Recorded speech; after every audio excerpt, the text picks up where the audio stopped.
I never thought I'd be the one to suggest therapy. It always felt like something other people needed. Couples who were on the verge of breaking up or who had lost their way completely.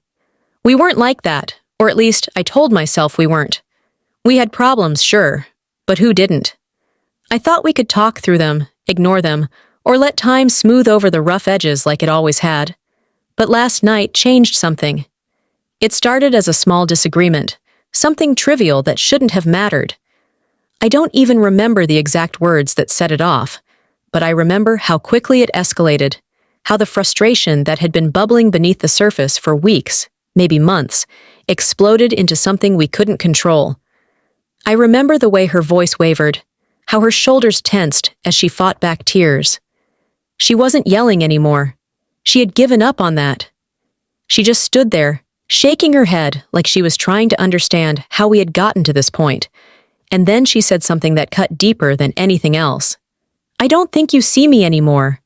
The words hit me like a punch to the gut, not because I didn't care, but because I knew, deep down, that she was right. Somewhere along the way, I had stopped looking at her the way I used to. I had stopped seeing the little things, the way her face lit up when she talked about something she loved, the way she reached for my hand absent-mindedly when we sat on the couch. I had been so wrapped up in my own world, my own stresses, that I hadn't noticed how distant we had become until she said it out loud. I wanted to tell her she was wrong, that of course I saw her, that I loved her, that we were just going through a rough patch, but the words felt hollow because love wasn't the problem. Love had never been the problem. The problem was that I had messed up. It wasn't just about that argument or the things we said in the heat of the moment. It was about everything that led up to it. The way I dismissed her concerns when she told me she felt unheard.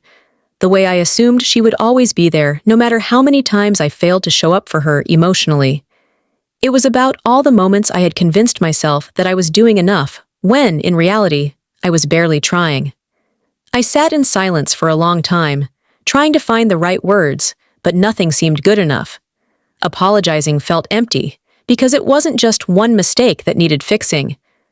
Finally, I exhaled and said the only thing I could think of. "We need therapy." She blinked, clearly caught off guard. It wasn't that she hadn't thought about it before. I could see that much in her face, but she never expected to hear me say it. She stared at me for a long moment before finally speaking.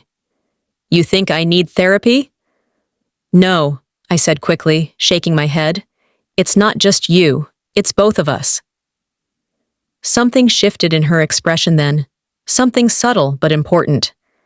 A part of her had been waiting for me to acknowledge that we weren't okay, that we hadn't been okay for a long time.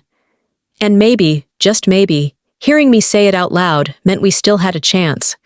I don't know if therapy will fix everything. I don't know if we'll come out of this stronger, or if we'll realize that love isn't always enough to hold two people together. But I know that if we have any chance of making this work, it has to start here. With honesty, with accountability, with the understanding that we are both responsible for what we've become. Because love isn't just about never messing up. It's about choosing to fix what's broken, together.